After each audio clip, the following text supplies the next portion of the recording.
Hello. Hey, Luke. Hey. Hello, how are you? How's it going, Luke? How you doing? I can't complain. Well, I can complain, but I won't complain. Nice. Hey, it's great to meet you. You too. Yes, this is Mumkey Jones here. Yeah. Mr. Jones. That's right. Good to see you, man. How are you? Not as handsome as LowRes, but I try my best.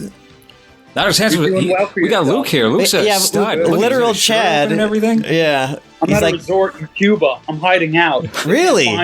You really in Cuba? Yeah. They're coming after me with lawn chairs, apparently. Who is?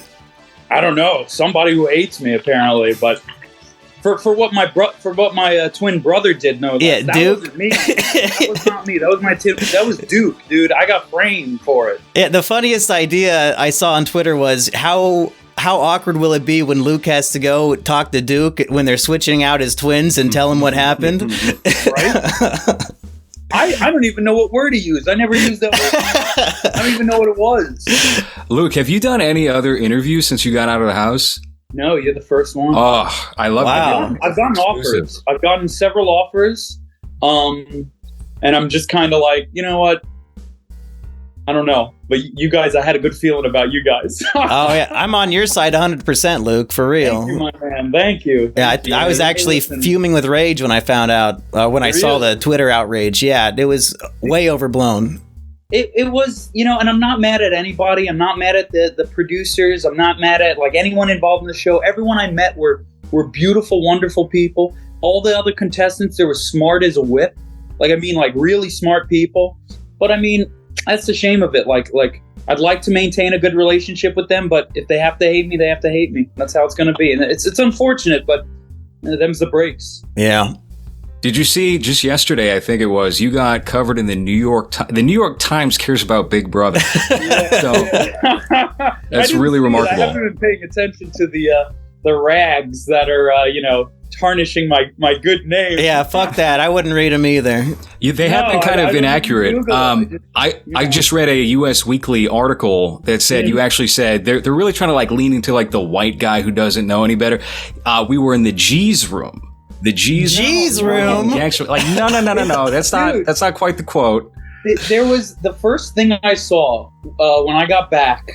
When they shipped me back in a big wooden crate. And I crawled out on the docks, and I was just like, "Where am I?" The first thing I saw was these two black dudes who were talking about it, and they couldn't stop laughing because the quote is, "We was in the motherfucking cheese room." And I feel like that teacher. You remember that video of that teacher from a long time ago who dropped the N-bomb, and he's trying to justify it. He's explaining the difference, and he has the paper. That was literally, that video was in my recommended this morning, so I wonder if there's any correlation. Really good video. It's a really damn good video. It's so funny. Have you been getting a lot of flack over on Twitter? Because I'll be honest with you, I'm like a casual observer with Big Brother these days. It kind of alienated me a bit in the past couple of years with the direction that they've taken. I feel like you've gotten less hate than people who have done way less. There was a contestant last season named Kyle who just merely hypothesized that there's another cookout. There could be another cookout, and they fucking treated him like he was D.W. Griffith. It was. He was the proto Luke. He was the proto. Duke. He was the proto Duke. Because people were I've been seeing less comparisons to him than I thought, and I think it's because if you watch the show, I'm barely in it. I'm really not, because the first 24 hours, I was laid back. I was relaxed. I was like, this is a vacation. This is summer vacation. I'm having a good time. I was mingling with people, but everyone on that show is a super fan, right? They're people who are obsessed with the strategy of it. They're like, yo, and so they have a certain way of prompting an alliance or a secret little group with one another. And I wasn't picking up on that. I thought they were just being friendly. I was like, okay, we can chill. We got an extra person here. We don't need to worry too much. Everybody's kind of clear on who's going to go home. That it was, I hate to say it, it was pretty obvious who we were going to pick to go home, even if they made it look like, it wasn't. And basically what happened is I got ostracized immediately. And I was like, like people had suspicions about me because I wasn't like making, clicks with people. And so this huge group just like gave me the cold shoulder. And I mean, the first night I felt like, oh, they're all my friends. I love them. And don't get me wrong, they were very friendly, a lot of them. But the next day you get the cold shoulder because they're like, oh, like they're making a social pariah out of me. They don't want to like share any like strategy with me. They don't want to accidentally reveal anything. But I think they were just jumping the gun too soon. And when I found out that they actually had it in for me, they were going to try to send me home, this little group, it lit a fire in me. And I swear to God, I was gonna give you guys the best show you ever would have. It was Big Brother season 25. It was gonna be gold, and Reddit friggin' knew it. There were threads. You can say I'm coping, but there were threads on Reddit that is like, yo, Luke's gonna win. Luke's the favorite now. He just did the flip.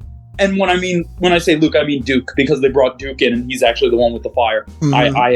I was just kind of there to fill space. But so who started the Phalanx 5? Was that you or was that Duke? Yeah, I started that. It was a stupid joke. And, like everyone, it was so perfect because like it freaked everybody out, and it was like this was just a joke. But I think it was Kirsten, the girl who went home initially. I think she revealed it. Like she thought she had like it was like her trump card basically. She's like, oh, I'm going to tell them that we formed an alliance, and it's like that's the biggest fear people have is a big alliance forming in the beginning, and it's like I just wanted to say Phalanx 5. It sounded cool as hell. Nobody else could remember the friggin' name. So it was not even a thing. It was a joke, but they took it and ran with it. So. How did you get involved with Big Brother, Luke? Were you a recruit? Because you didn't seem like you knew a whole lot about the show. Well, no, I here's the thing, though. I watched 3 or 4 seasons, right? Which ones? What's that? Which seasons did you watch? I watched season 20. I tried watching season 24, but it didn't jive with me. It was like kind of boring to me. I didn't really like. None of the characters really like. I mean, I saw Kyle. I was like, oh, he kind of looks like me. He was very goofy though, and then you're kind of like Brett from BB20 mixed with Kyle, I think. I was thinking that. Brett was a legend. I love Brett Champagne. I friggin' love. He called everyone idiots all the time. He's like, "You idiots!" It's like, dude, they're gonna be on the jury. They're gonna like determine whether or not you win or lose. I friggin' loved Brett. I loved Tyler. And I loved Sam as well. Sam was funny as hell on that. She's gonna stomp a mud hole. Yeah. The what was he talking about? A freaking I don't even want to repeat it. I was talking hot water even more. But yeah, she was funny as hell. I think I watched the season with Dan Giesling, and I loved how he literally just lied to a guy and was like, "Yeah, I'll take you. Like, I'll do whatever you want. Just throw the game." The guy throws the game. He's like, I'm sorry. I can't give you it. Sorry. I was lying. I literally was lying straight to your face. Like.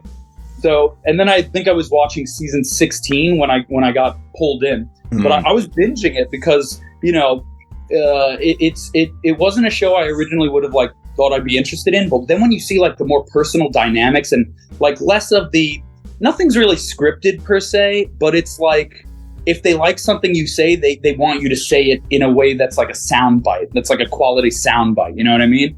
So. It's not scripted, but they do push it a certain way in that direction. But otherwise, most of the stuff is real. Like the drama's real. I think the reason a lot of people are kind of like they weren't really grooving with it lately is because, I was being very genuine in that house, and people still thought I was lying, which is like the perfect strategy. Just go in and be honest. I'm an artist. I'm a starving artist. I got friggin' holes in my clothes, And yeah, there was a rumor in the house that you were a doctor and you were lying about being an artist. Have you seen the clip? There's clips where I'm like, yeah, actually, I'm a doctor. And Izzy's like, yeah, GP. I was thinking to myself, what the hell is GP stand for? Good general practitioner. And I was like, yeah, I'm a back alley doctor. I got a back alley clinic. And they were just like, what is he? Is he for real? Is he? And it was just, dude, it was so damn funny. So my theory at the time was that the twin twist was real and that you were an artist and that your brother Duke was the doctor. So well, you got it actually. Dr. Dr. Valentine, man. Dr. Duke Valentine. He's in there. He's still in that house. He's in the walls. He's hiding. He's waiting to make a... He's in the nether region. He's in the nether region, exactly. He's in the walls, man. He's crawling through. Luke, do you know since what? Do you know anything about an 18th house guest? Because this was the talk of the town right around the time you left the house, is that your expulsion threw things out of whack. They had like an 18th house guest who was hidden in a hotel for 2 weeks and had to go home because Luke got expelled. And how did that make any sense? Like, we have one less person, so now we can't add the extra person? That just doesn't make any sense. Well, if they're not talking about Duke, I don't know who they're talking about. Mm-hmm. Yeah. But no, otherwise, man, it was genuinely like the most fun I ever had. It's such a shame how it just like, I didn't even expect it either. Like, I slept like a baby that night. You know, I talked to Jared for like 2 hours after the fact. Everybody was laughing in that room, you know? And then the way they wake you up, it's like, you don't understand, like, when you're under studio lighting 24/7, it is like, that was probably the worst part. Like, that was why Red was wearing sunglasses. Like, if you watch the live streams are a whole different matter from the show. Like, the live streams are where I was like, I was making moves and stuff. But regardless, Red was rocking the shades indoors because he's got blue eyes, and like those lights on your eyes are like brutal, right? And anyways, what happened was I'm sleeping on that cheese bed. It's got like a centimeter of give. Like, it was like genuinely painful, and I sleep without a pillow. So like there was a hole right by where my head was, because you know it was a big piece of Swiss cheese, and my head sunk in the hole. And I'm just like, this is agonizing. So I was getting like 2.5 hours of sleep a night. But the music comes on, it's dark. You hear Mr. B go, "Good morning, house guests. It's time to wake up." And then they hit the music, and then the lights hit you, and it's like, ugh. And like there's so much footage of me just stumbling like drunkenly out of my room. I was just like a dock worker because I'd underpacked.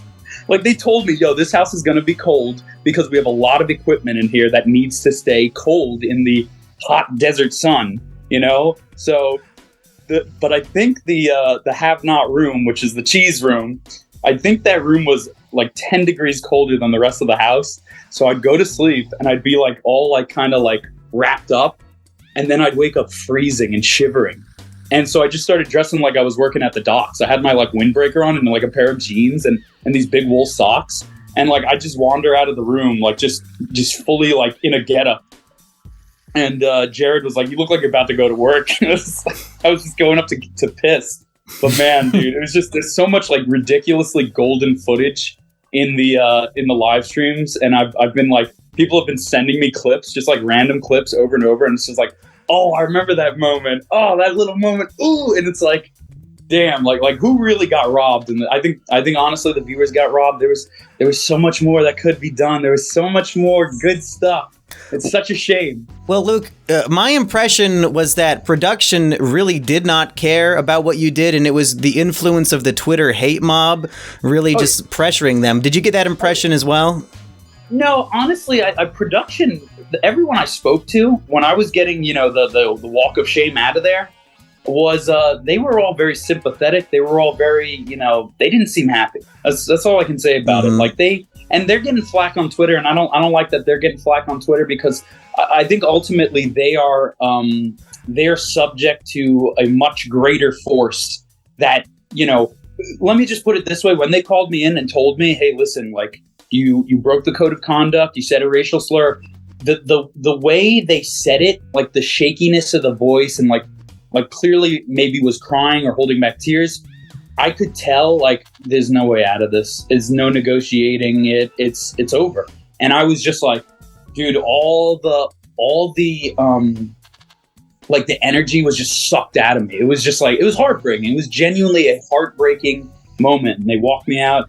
And I mean, I saw myself in the mirror, right? That morning, I'm sure there's footage of it, but I looked like a recently divorced father. Like, I looked bad. Dude, my hair was a mess. My eyes were all bloodshot. And like, I had like a gray, like they gave me like a gray like sweater. Like they took mercy on me because it was so cold in there and everyone had like underpacked. They gave me like a gray like hoodie, like a Rocky hoodie basically. And I was just wearing that and like, I think a pair of like shorts. And I'm just like sitting in this like old casting room on this like dirty couch. And there's like this detached like phone in the corner. And that was all that was in the room. And I'm just like sitting there like messed up. They just gave me the worst news I've had in ages. And I was just like, man, that's it. You know, over over one thing. Mumpke, you're probably a little bit more of a Big Brother fan than I am. Correct me if I'm wrong. Luke, I think you're the first contestant to be expelled over speech crimes for Big Brother. I think everyone else has been some sort of threat or instability where they had to yank them out. Unless you want to make the case for Justin Sebic, who said, "Would you get mad if I killed you?" I think he might have, he did hold the knife to her throat. 50-50. Yeah, but I know they were making an example out of me because of a newly imposed like stricter code of conduct. But yeah, there was like a guy who headbutted somebody at one point or another. Like, I mean, I know I'm an energetic guy. You know, I fly off the handle. I'm an emotional person. I'm an artist. But I would never like fight anybody in that house. I was like, I loved everyone in that place. It was just so. That's why it's so unfortunate, you know? Well, I think it's a complete injustice and truly despicable what they're doing to you, because they're calling you like a hate crime, hate speech, but it was literally like a slip of the tongue in a jovial, friendly way, not even talking to a black person. Like, it's language that I use in almost my everyday life myself. Like, I can't even knock you for it. So the fact that people are like equating you to the Ku Klux Klan just literally makes my blood boil. It's ridiculous. What really gets me, though, is how they're coming after Jared. They're coming after every black person in that house. Because I had a great relationship with every person in that house in general. But I mean, me and Jared were tight. Dude, we were like, there's that video where he's teaching me how to do a handshake and shit. I can't watch that without like laughing my ass off. It's so damn funny. Like, Miss Cerie, I had no idea that was his mother because I'm dense. But she loved me. None of them know either.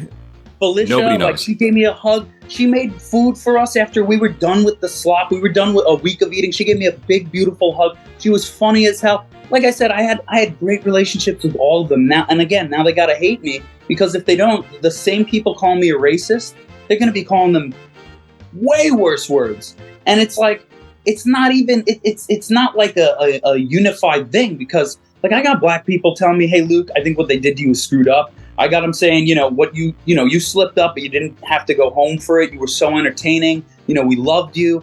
And it's just like, what the hell happened? It's just such a shame. It really is a shame, because I don't think anyone won. I don't think anybody won. You lost like entertaining TV. I lost my chance at, it was like the greatest. It was one of the most fun times I've ever had in my entire life. I lost that. CBS lost, I mean, now they're dealing with all sorts of guff because, they ain't tiring out, those people. The same people who came after me, they're coming after them. And it's just like, what do you do? Yeah, they're insatiable. Like, they just want blood. And if anybody makes even the slightest mistake, they will focus all of their energy, their whole life, on ruining somebody just for saying something, not even in an offensive or hateful way. Yeah. Yeah, the Big Brother fandom is uniquely rabid, and I think it's congregated here on Twitter. You have like a lot of, I'll just say, it's a lot of gay guys with like black women avatars, and they get offended on behalf of their avatar, and they just want to end people's lives and careers insatiably. It's nonstop. It happens every single season. It's happened basically honestly, since like the early days, since they were going on like Survivor Sucks and all these other platforms that existed before Twitter was popular and like the go-to spot. And everything that's wrong with the show now is just catering to try and appease or shut up that fan base. And they've cornered themselves. The move to get rid of you felt so like, I don't know, Paramount, I like Paramount. They're a dinosaur network. And I think they're just trying to survive right now, but the ship is going down. The ratings are going down, and these kinds of moves are not going to fix that. Have you seen your Expulsion episode yet, Luke? No, dude. I stopped watching after I got banished, and the one thing I did see was that they don't even have my picture on the board. It's not memory wall. I'm like, no, you can't erase me. No, like that's the worst part of it. But I don't know. I'm scared to watch it because it seems like it'd be depressing, honestly. Because I think there was like a blackout on the stream when they. Oh yeah. There was It's been down on and off since you got kicked out. Like even during the challenge yesterday, I think the feeds were down for like 18 hours. They're just nervous. I think they're constantly considering pulling the plug on the live feeds because of these people we're talking about. Yeah. No. I mean, what I saw was a lot of like discussions on race between like Hassam and I think Jag were both talking, and they cut it, and the "we'll be right back," and it's like, oh, what are you doing? It was so free. I don't know if they're feeling more worried about saying the wrong thing in that house. Well, I'm sure they are, but I'm sure it's tense. I'm sure it's tense because, you know, I don't know.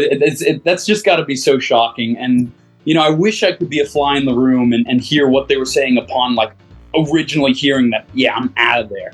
Like, because even the people who I, you know, butted heads with, and, like, the people who I was fired up and ready to, like, let's take them down, like Riley and stuff like that. Even then, I like you live with these people, you interact with them, and even if the emotions towards them are like, you know, fiery and stuff, they're still like, at least for me, there was like a sort of companionship. Like, we're in this struggle together. You know what I mean? Like, you don't necessarily feel the cameras on you, but every time they do that, like they like zoom in on you, it's like, ooh, it's like, you know you're in the ship together. So.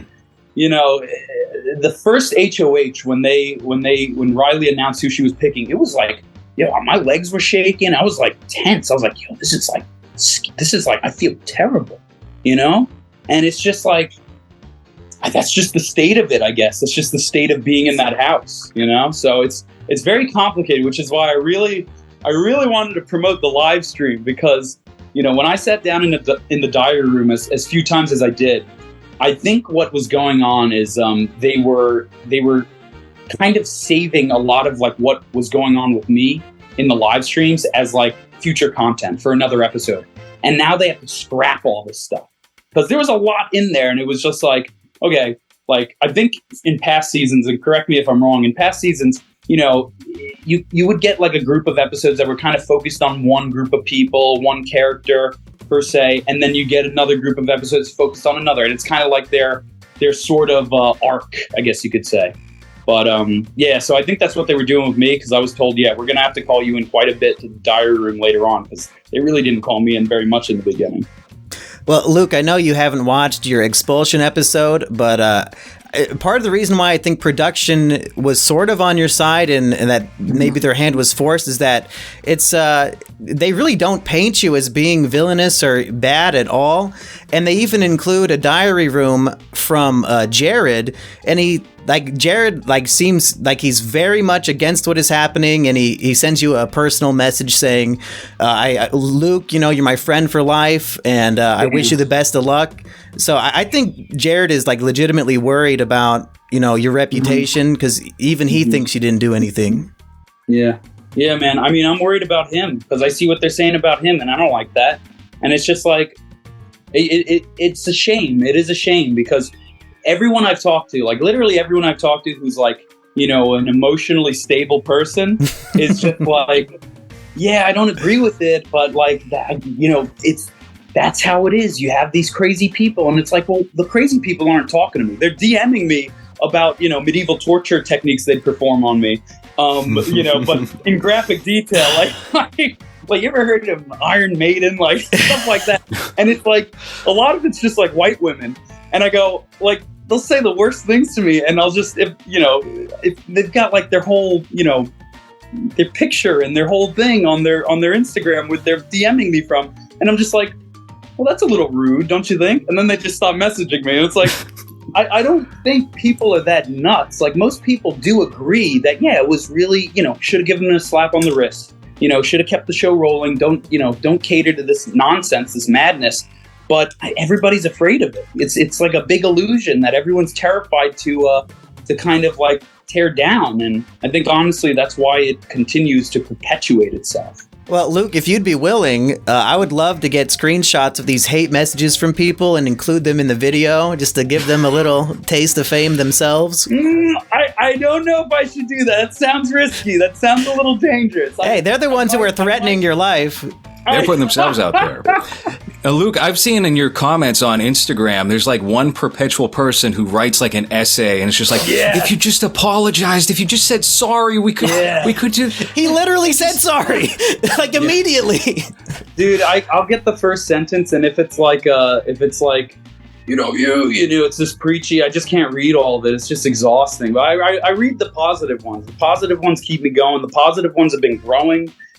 more people are coming out of the woodwork and saying, hey, listen, man, I support you, whether they're black or white or whatever. There's people who watch the video. The way I see it is there's two groups of people. There's the people who didn't even watch it, and they're just like, roast this guy alive, kill this guy, make sure he suffers. And then there's another group of people that's like, I don't agree with what he did, but I don't think it was done maliciously. Right. And I don't think, I don't think the punishment fit the crime. And like, those are the people who I'm like, yeah, thank you. Like, those are the people propping me up. I'm not really afraid of the monsters per se. And that's why it's good that you're a self-employed artist. Like, they would be trying to get you fired right now so hard. Mm-hmm. Yeah, well, I mean, I'm not sure if it's necessarily great, but yeah, I don't have a boss. I have you can take very little from me. That's right. I don't want to instigate anything. I'm not gonna say I'm bulletproof. There's a freaking clip where they're like, Luke, hey, describe yourself, and I'm like, bulletproof, golden, untouchable, and it's like, I'm eating those words now. Do you know if any, and you don't have to name any names, but have any Big Brother alumni reached out to you at all? No, I don't think so. I've got like a horde of messages that I have to comb through right now. Because I gotta eat breakfast and I gotta run errands, so I can't really be on it 24/7. Mm-hmm. But I try to go through everything, and I've been getting support from some pretty big people, which is very nice. DMs from people with like tons and tons and tons of followers and a lot of support, and they say, hey, we're doing something, we're reaching out, we're gonna figure this out for you. I'm like, thank you so much. Little things here and there, but as far as I'm aware, I haven't really seemed to get any. It would be nice, though. It would be very nice if I did get some love from the BB alumni. At least Erin from BB15 should be reaching out. Really? She said way worse shit than you ever did. Oh yeah. Would you like to plug your art stuff real quick for the people watching the show? Hell yeah. Well, the only thing I'm really doing now, besides. I've got a guy who I'm doing work for, but that's totally like nobody knows about that. It's totally under the radar. I don't post it. But besides him, Splatterbrain is my comic. It's a 200-something page comic. It's still going. We'll see if it continues after this little, maelstrom. But I think I've been getting good words on it. Some people are like, "This is trash. This is garbage." No wonder, and some people are just like, ooh, this is actually pretty good. Some people, I tell you, man, there was a Reddit thread where they're like, yo, Luke's the man. He's a total friggin' nerd. And they linked my comic and everything. But you know how Reddit is, they're a little fickle. Yeah. Yeah, Luke, you were my preseason favorite. And then when you got expelled, I was like, wait a minute. Because they go through like people's stuff and, oh, he's an illustrator, da-da-da-da. And then they link to like a DeviantArt account. I was like, there's very little here. And then afterward, I'm like, hold on, wait a minute. Luke is a mutual of mine for like 4 years now. And I know Splatterbrain. I was just like, wow, this is mind-blowing. Even more of a favorite now. Post end drop, So I hope there's continued success with that and everything else you've got going on. I really like all the art. I do too, man. I did see some interesting art of some Mario characters. Was that from you, or was that just somebody else?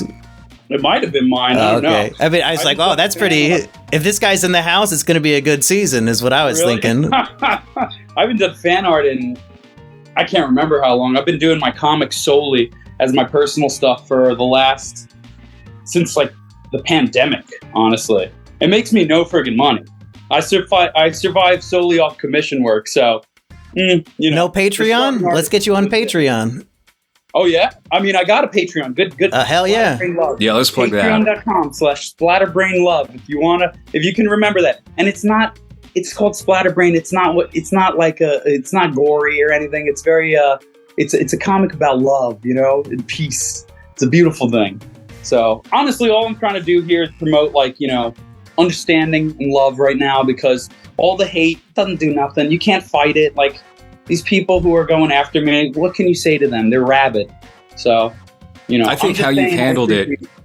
How you've handled everything out of the house should be like the template of how anyone who winds up in hot water on these shows should handle it, which is you, don't grovel. Don't, what Jackson, Mumpke, you did a video on Jackson Mickey. What did you say? I was on cocaine in the house. I was going through cocaine withdrawals. That's why I nominated black people. No, don't do that. I think I gave Jackson Mickey a perfectly reasonable and fair defense, and he even posted a comment on the video thanking me for it.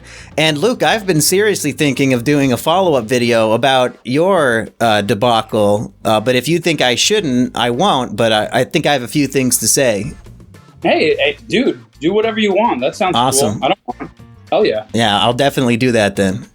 Well, there's like now a collection of well-built white guys who wind up in hot water every season. We've got Jackson, we've got Kyle, now we've got Luke. Who am I missing here, Mumpke? Is anyone... in All-Stars 2, Tyler got in trouble. Tyler, that's right. He was going to quit, and then he decided not to quit. Mm-hmm.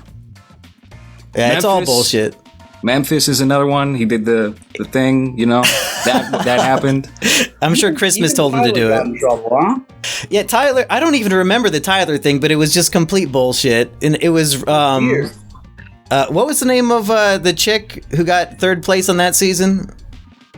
Oh, Nicole. Yeah, Nicole. Nicole was like the instigator of all the real racist shit that was happening that season, and Tyler kind of got blamed on it. She got Derek kicked off the cast or jeopardized or something by admitting his cop history or something to production. It was like, that wouldn't be very good in 2020. Like, what? Anyway. But yeah, there was a lot of stuff like that. Tyler was going to quit the week that Davon and Bailey were both nominated. And then he was like, yeah, I think I'm going to stay in the house. And that's he got so close to the finals yet again. Well, I guess he got second place the first time, but Luke, are there a bunch of things that you are just not allowed to talk about? Like production makes you sign an NDA or whatever? I'm sure there are, but honestly, most of the stuff that is interesting and I'd be willing to talk about is stuff that you'd have seen on the live stream. Cool. And there was so much. It's crazy because you can't Google any of that stuff anymore because all you get is, these articles talking about how I'm, this or that. So it's super hard to find some of this stuff. It's super hard to find me wandering out of my bedroom with a missing sock. And then Sari being like, did you bring those socks from home? And it pans to my sock and there's just holes in them. It's just like ratty. I was like, yeah, why? These like moments, these like golden friggin' moments. But honestly, there's not really too much else beyond that. Just a lot of stories, a lot of fun that went down and a lot of content. I hate to use that word, but there was so much it was rich. That 1 week I was there was rich with that stuff. It was... Is there anybody you're rooting for to win other than maybe Jared? I'm going to be honest. Maybe I'll get flack for this, but I do feel bad for how I treated Riley. I was very cold with her. Well, she's about to leave this week, so don't worry about it. You got it, girl. You can make it. You can still pull through. But I feel a little bad for her, even though she did, completely. I was on a warpath for her. I was on a total warpath, like to get her out of there. But I might have flipped the script. You don't know how I think. I'm kind of I don't want to call myself a wild card, but I was going to win that HOH. I was going to do some heavy damage. I was going to make people scared. Ooh, it would have been good. Anyway, I don't want to waffle on like totally coping over here, but just saying, it would have been interesting. It would have been good. You guys missed out. You guys lost. Oh, it's such a shame, man. Such a shame. Well, have you seen, you've been invited onto a show called Fish Tank. I was just going to get into that. Have you considered going on there? I did see that. He reached out to me via Twitter, and I did message him. He has not messaged me back. But what the hell? Yeah, to be on that show would be quite interesting. I think that's a move. I think you got to do it. I'm interested if they bring Duke on too. That might be fun. If they pull him out of there. And Duke will say anything. Duke is a friggin' loose cannon, man. He's scary as hell. He scares the hell out of me. I can't even look him in the eyes. He looks just like, it's like looking at my reflection, but he's kind of got a twist to him. You know what I mean? Right. He's got a snaggletooth or something. He's got a snaggletooth. That's what they were saying. Is like, why does Luke's tooth change from day to day? And I was like, what the fuck? You said that wrong. His nose is different. The glasses are fake. All true. All true. 100%. Scary as hell. Can't believe you guys figured it out that fast. Well, Jet Neptune or whatever your name is, get back to Luke. We need to see him in Fish Tank Season 2. It would be amazing. It would be. Yeah. I love Fish Tank Season 1. I got it all in on that. Luke, you got to do Fish Tank Season 2 if they let you on. If they let me on, I'll do it. Get him in there with King Cobra JFS, and I will be tuned in. I don't know. that guy's got a certain. Well, you know King Cobra? I know who he is. Oh my God! I seen his fucking meal prep videos. Yes. I don't know if I could stand being in the same room, but you know what I mean. Oh my God, bacon, grease, whatever I don't know. We don't need to get into that. Moving on. Well, speaking of sickos, have you seen that Cameron has some sort of daddy-daughter fetish for Riley that he's been talking about? Hold on. I gotta plug my phone in, and I don't know how to utilize Zoom. How do I make this screen stop sharing real quick so I can plug this stupid thing in? Just drop it down on the table. Drop it down on the table. Just leave it flat. Oh, you want to see my ceiling? Sure, that's fine. How's the ceiling look? Looks like Cuban. It is Cuba. We're in Cuba, baby. Little Havana. No eggshell ceiling? No eggshell. No studio lights? No studio lights. No, it's kind of nice. It's freeing. But anyways, no, Cameron, the vibe I got from Cameron was, he was very like, how do I put it? You know, Riley was playing a specific kind of game, and it reminded me of when Sam in season 20 confronted two of the women in the household and said, "I don't think you ladies have any self-respect." And it was the most cutting thing I've ever friggin' heard another woman say to another woman. Like, it was shocking, and like they felt called out. And honestly, I think Riley was kind of pulling the similar thing. And she had some guys who were really, some guys who were really like, on her side. You got it, girl. And I think Cameron is wrapped up in that same kind of dynamic. And I mean, there is a clip of me calling Riley a seductress. Which I'm surprised that didn't get me in hot water. But I'll say Cameron, I think he's just trying to distinguish himself from the other two and kind of, get in Riley's good graces. Because he is an older guy, he's 34. And I don't know anything about this weird, parent. Oh, I can tell you all about it. Oh, yeah, well. Oh, you lay it on me. I don't have an opinion one way or another. He's basically he keeps telling her that, oh, I'm like your dad in this house, but he's also flirting with her really hardcore. Oh, so it's a little strange. The poor bastard. He's going to be next. Dear God. Oh, yeah. They're definitely going after Cameron. They've been making the case that he's a sociopath and he beats women. And Izzy kept saying that Cameron has, a serial killer vibes. She said that on day one. I saw that as well. They really are, they're really brutal to these people. And again, the thing that, the shame of it is that you're watching, people who are in probably one of the most psychologically distressing kind of situations you can be in. There's $750,000, minus California tax. So about $265,000 on the line, for everyone. I'm just kidding. Maybe I'm kidding. There's, a lot of money at stake, and you're under surveillance 24/7. Even if you don't necessarily pick up on that consciously, you got to be freaked out subconsciously. Their friends are their enemies, and vice versa. So it's like everyone is under severe, distress. So that's why I'm like, I don't hate any of the people in that house. I don't like put any blame on any of them. No matter what they say after the fact, like I still love those guys. Like if they offer to let me like hang out with them after the fact, even Riley, fucking I'll go to your stupid bar and you're gonna buy me a beverage as payback for the fact that you were gonna put me up on the block. Thank you. But like everybody, it's just. It was even the short amount of time I was there, I felt a real connection, a real genuineness in those people, and I can't really like smack talk any of them because they were all pretty chill. Again, when I was in the house, maybe I'd have been running my mouth a little more. I mean, I called Jag a soulless ghoul at one point, because he lied to my face. He was sick, and he lied to my face, and I was just so mad. Mm-hmm. I was so furious about it, and I freaking told Pooh or Jared. I was like, yo, he's just soulless school. He's got like it's in the same clip where I called Riley a seductress. This is so like mean, and I feel fucking bad about that. I really do. I'm like, damn. I hope his family doesn't watch the live streams at least, because it was a little harsh. It was a little bit harsh, but the house does something to you. That's all I can say. The studio, the house, whatever you want to call it does something to you. There is something we need clarification on. Can you confirm that he heard what you said about the cheese room? I don't know. I know it looked like he heard it. His face. You might have. His face. Because in the episode, when Corey explains why he got kicked out, he said, "Oh, I didn't hear that. I didn't know what happened." So I think he might be full of shit. He's definitely full of shit. Think about who's in his alliance. It's 3 black women and Izzy, and he heard that and he didn't say anything. That's not gonna fly. Yeah, I'm glad they aired that in the episode because he looks really shady. His son was a funny son of a gun. I liked him because he was a straight shooter.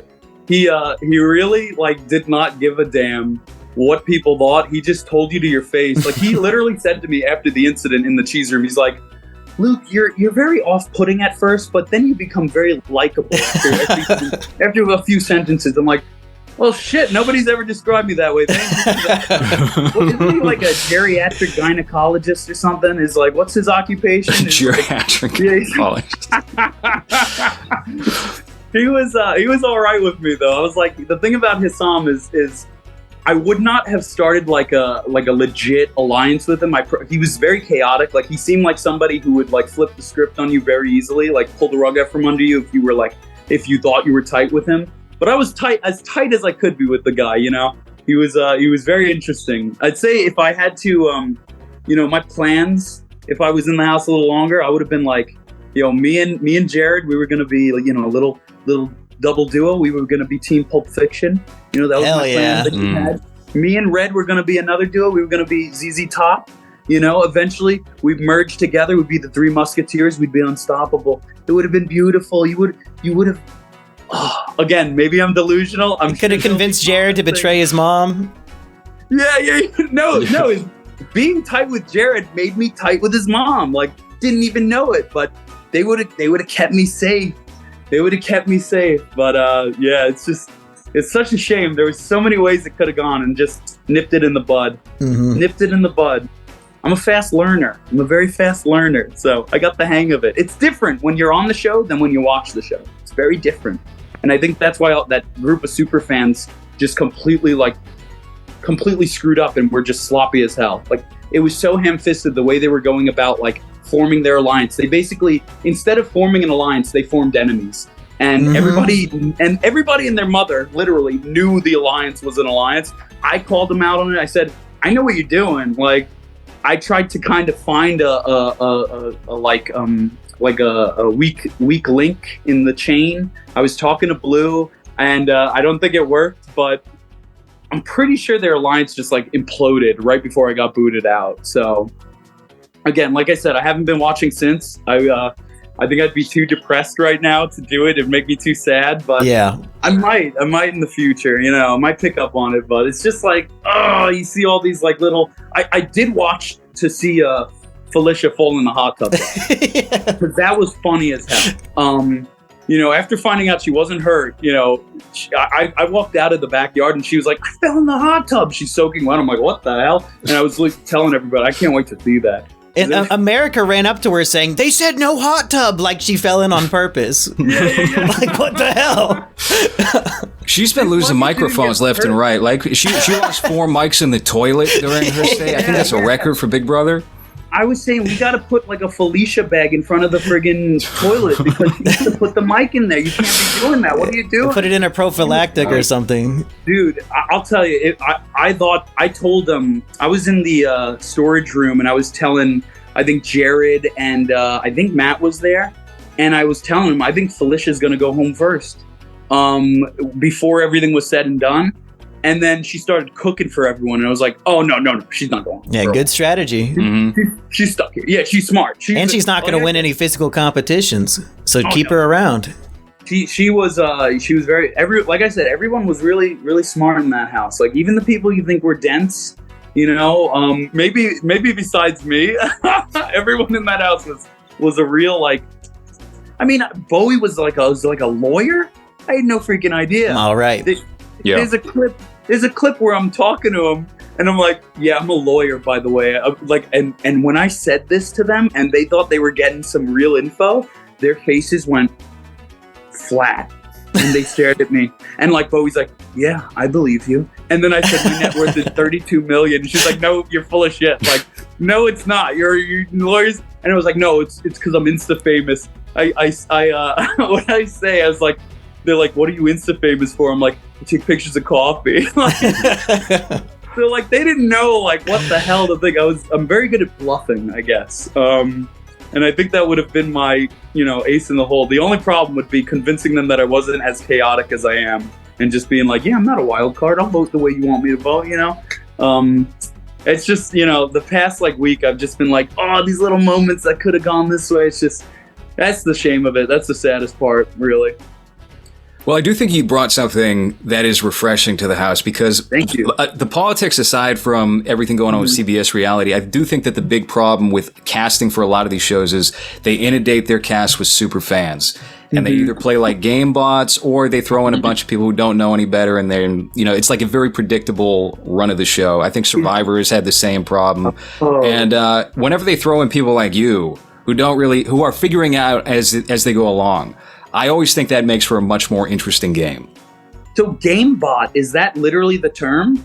For like people use that term. Yeah. Dude, that's a perfect description for what I was witnessing because like I said, everybody came up to me with a prompt. It was like "Hey man, I really like your vibe." And it's like, "Oh, thanks." And then I'd walk away. I didn't know what I was I was like, "Yeah, okay." Like, I didn't know, like, necessarily. Oh, and then Riley, there's a part on the live stream where I go in the HOH room for the first time. And, like, I'm having a one-on-one with her, and I'm telling her, it's like, "I don't know what's going on. Why are people being so mean to me?" And I was being genuine because that night I was getting, like, teared up. I was getting emotional. I was like, "Yo, this is the most fun I've had in so long. This feels like summer camp." And it did. Even when I was in game mode, it was still fun. But then I went to the HOH room and talked to Riley, and she's like, "Yeah, you haven't come in here and spoken to me." And she gave me advice. She's like, "Talk to everybody. Talk to them." And I got it in my head, and I was like, "Okay." And I went around and I talked to everyone in the household.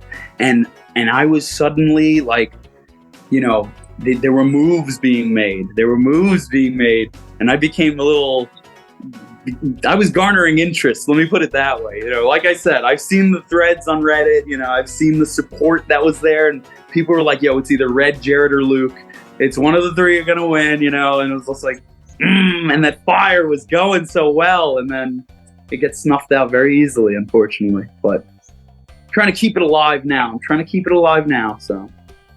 You got to just cruise into that fish tank house. Keep it going. I'm trying. Yeah, I'll cruise right through. Whenever they decide to start the new season, I will.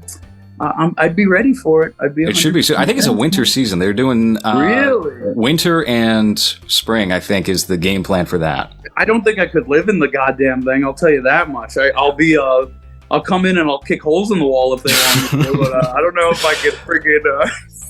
It is a bit of a torture chamber. They do play audio from donations all day. It just looks like it stinks. It looks like it smells so bad in there. I was going to ask, because, I mean, obviously you were only on Big Brother for like, a week or so. Yeah. Is there a scent to the Big Brother house? No, the scent was in the stinking plastic of the cheese bed. The cheese bed was intentionally designed to make you stink, which I didn't pick up on because it was so cold. You'd lay on it and you'd wake up freezing. And it was like a hard plastic mat. It looked like something you'd find in like a Chuck E. Cheese. Like literally, it was just like a big plastic piece of crap. And they applied some sort of like chemical, like whatever you call it, it stunk. And I remember when I laid my clothes out on it, I picked them up and I smelled them and they reeked. And I was like, oh my, and it didn't reek like cheese. It reeked like poison. God. So the only room that really stunk was that have-not room. The motherfucking cheese room. It really fucking stunk in there, man.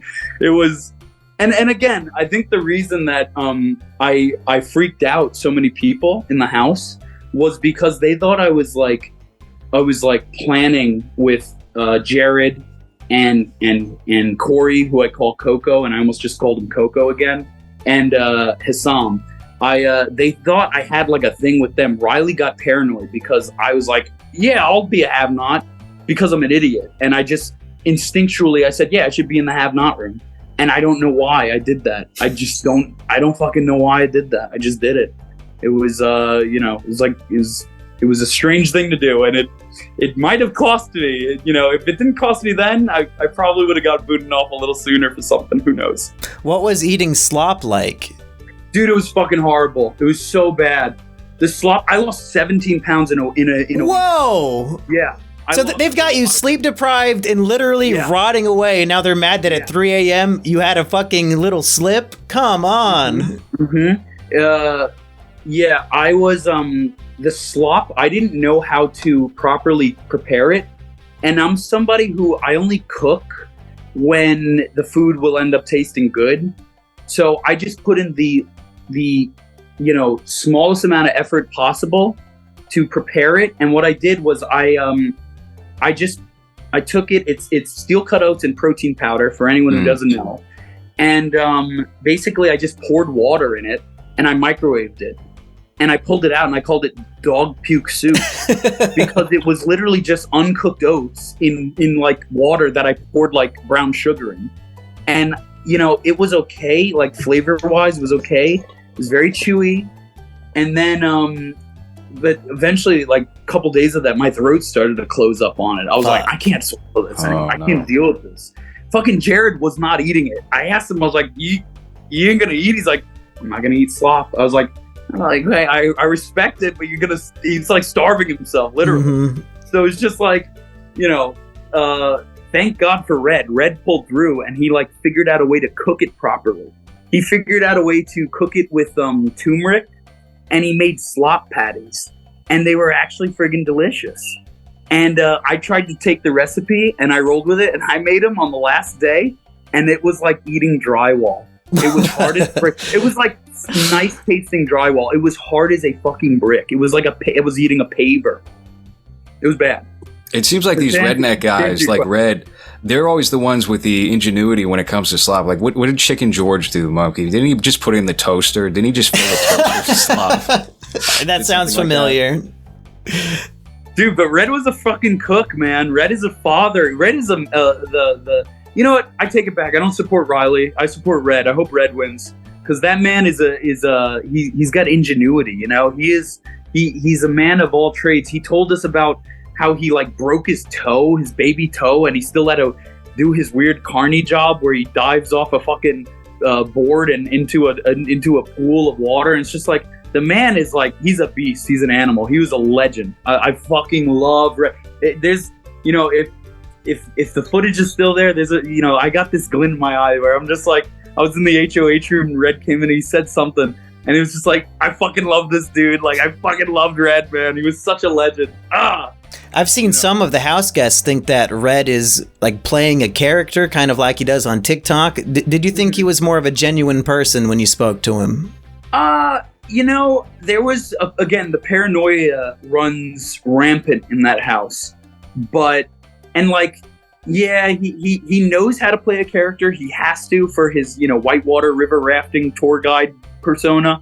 Mm-hmm. So that's definitely, but I think that's part of his personality. And, I don't know if he had, I'm sure he had ulterior motives, but ultimately I think, he and I were pretty tight. And I think, I think he had my back for the most part, because I think he recognized my strengths in that house. He did give me advice. He's like, Luke, you just gotta don't run your mouth so much. And I swear, I wish I took his advice. I wish I took it. He was such a, but he did seem genuine to me. He could have been full of shit. He could have been in it for, And again, everybody's full of shit to an extent in that house, but man, Red I couldn't hate him if I wanted to, man. I loved Red. I loved that son of a gun. Red seems to be the sleeper cell because you have these two big alliances that are going on right now, and he's kind of like, he's not too deep on like the one that's 8 people. It's all the older people. And I feel like once these things fall apart, he's going to be in a very good position to make a run at the game. My winner prediction is actually either him or Felicia. I think Felicia actually will have a very great shot at winning the show because she'll get dragged to the end because she's older. She can't win anything. And then maybe she can squeak it out depending on who she's next to. That's interesting, man. Yeah, Red told me that. He's like, Luke, and what you're saying about him, he's like, Luke, you're in the middle, and it's a perfect position to be in. Because, I mean, I recognize that, yeah, I had no idea what I was going into. You know, I was not somebody who studied the shows. I watched them. I didn't study them religiously. You know, I wasn't, you know, so I was like, okay, I got to take as much advice as I can. And I spoke to everyone, and I saw what I could garner from them.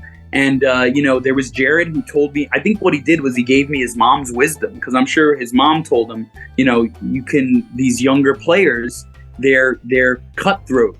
They're paranoid and they're mean, and they don't care who they offend or who they hurt. Talking Riley, talking Matt, Jag, you know, they are going to jump the gun and screw people over who aren't necessarily going to go home immediately, and they're going to get some bad blood. And that's exactly what they did with me. And so, you know, I was getting all this wisdom, and I was getting all this like advice and strategic stuff from all these people. And, you know, I could like kind of siphon out the bullshit. Like there was a moment where, you know, right before the incident on that last day where Cameron came up to me, and I was on the hammock with Corey, and we're just swinging, and Cameron sits down and he's talking about how, yeah, there's a huge alliance that I was a part of.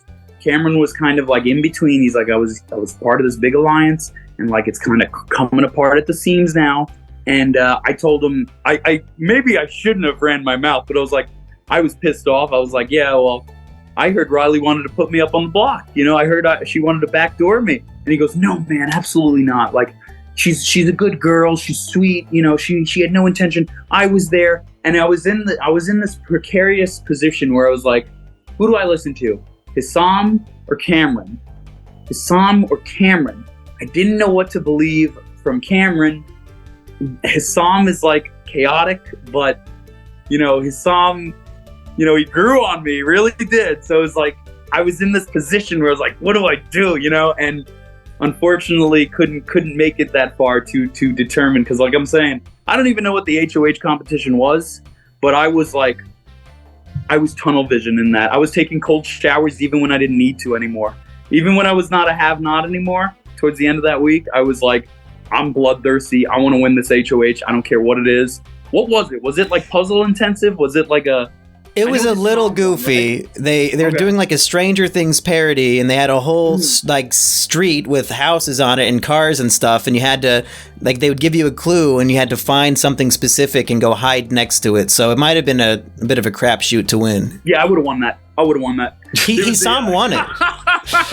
there was a we played hide and seek, or like sardines at one point. And sardines is a game, if you're not familiar, where one person hides and the entire group has to find them, and then when somebody finds them, they hide with them. I just went to the toilet, you know? I had to hide. I just went to the bathroom, right? And they all knew, like, oh, Luke's gonna go to the toilet. And then I think America found me first, and she hid in the toilet with me, and 2 other people hid in there with me. And when Riley and Matt came in, they're like, oh, someone's in the toilet, because we left it on, there's like a little like vacant and occupied, and they're like, someone's in there, they're hiding in there. And America's just like, yeah, I'm in there. And and they're like, oh, okay, sorry. And they walked away, and then it was like, thanks. And it's just like, and they kept going. They didn't find us. And yeah, it was just a little funny moment. But again, if you couldn't tell from that story, I'm the hide and seek master. Mm-hmm. Even when you know I'm there, you don't know I'm there. So I would have won that. That would have been on me. I would have had that, man. Well, LowRes and Luke, we're coming up to about an hour. Are there any final things that we should get out into the world? Hour. Oh, man, I wanted to just rewind real quick, because you said that Cameron's excuse for why she wouldn't put you up is that she's a good girl. a good girl. Some daddy-daughter That shit. doesn't help the daddy dom allegations on camera. I don't know.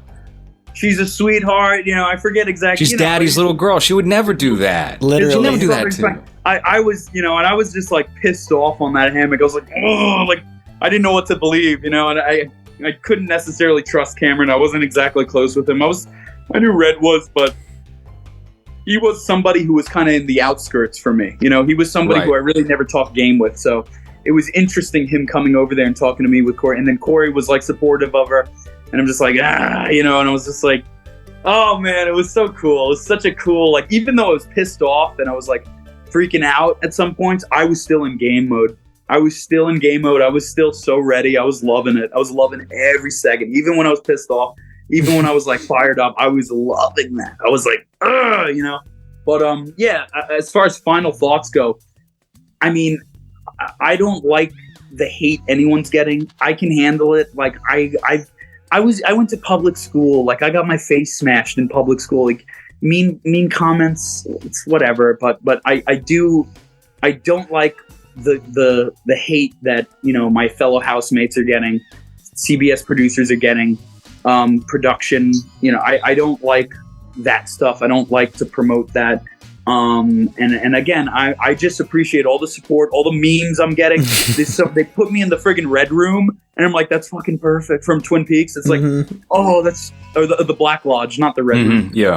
They put me in the Black Lodge. I'm like, that's funny as hell. I love it. There's little things here and there. They're like, I'm just like, keep me alive. I almost hesitated to do that because I was doing that in the house, and that was where my mic was. And I was like, come on. You like Felicia? Yeah, exactly. Break your mic.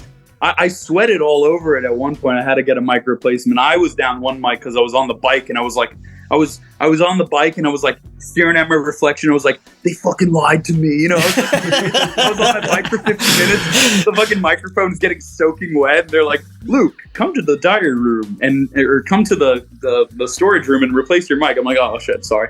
But like, dude, there were moments in that house, man. It was so good. But anyways.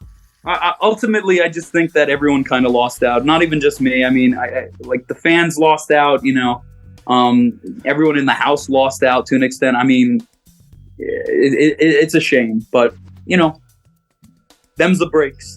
The world keeps turning.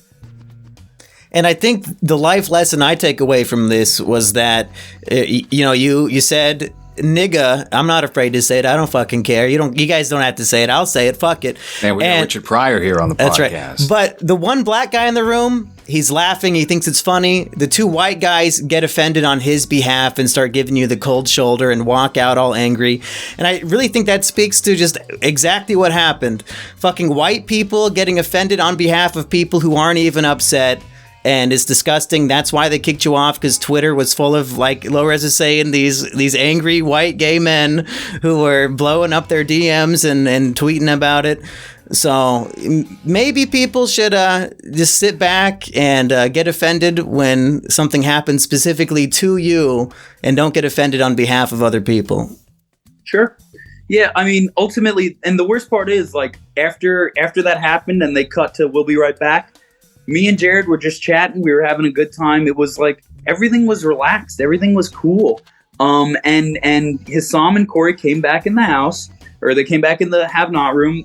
They laid down, and I swear, it's so like perfect, because I was like, guys, like we spoke. We were all having a chat, and maybe they had a sense that it was my last time being in that room. I mean, it technically was, but I was like, guys, it was like a Disney moment. It was like, We've been in this room a week, and we've never had like a nice conversation like this. I'm glad we're all friends or something. Oh man! It's like, and we all went to sleep. It was so. I had such nice dreams that night. I slept like a baby. And I still remember when Corey came back into the room. He made some sort of like speech. He's like a debate kid. He's like a whatever. He made some sort of speech. And Hissam farted, and then I farted. It's like a fuck off. Like, it's so damn funny. And I really hope that's on live stream. That's and again, I guess, but watch the live stream, watch it, whatever. But beautiful moments, man. Lost like tears in the rain. They're gone. Oh, they were so good. Anyways, I'll stop being, cringe and you're not cringe at all, Luke. I'm the cringe one here. Don't worry. LowRes, did you have any final thoughts? No final thoughts. I'll just keep my fingers crossed for Fish Tank. That's Luke, right. It was a real blast getting to talk to you and go through everything Big Brother related and non-Big Brother related. So you too, man. Good to finally meet you. Yes. Well, meet. Yeah. Yeah. Hey, and if you ever want to do a podcast again, I'd love to have you on for anything. Hell yeah, man. Hell yeah. Yeah, let's keep in contact. I know I shouted out to you on Instagram a little bit. Yeah, you did. Anytime, whenever I, as long as they don't find out the specific resort I'm working at, and I'm a scullery boy. I'm washing dishes, and believe it or not, washing dishes in Cuba, you make more money than being an artist in America. Oh wow! So my new dream, I'm a custodian. It's what I was born to do. Hey, you could do both at the same time with that Patreon. Yeah, sure. Well, I'm happy that you kept your head up and you immediately started posting jokes about it online. And like LowRes is saying, you did it perfectly. And I think you're an inspiration for people who get in hot water worldwide. Thank you, man. I appreciate the kind words. I do. I really do. Very helpful. Everybody who's shown me love and support, thank you guys. Love you guys. And yeah, just gonna keep rolling. All right. Black don't crack. That's that. That's right. Okay. All right. Thank you guys for tuning in, and we're going to kill it there.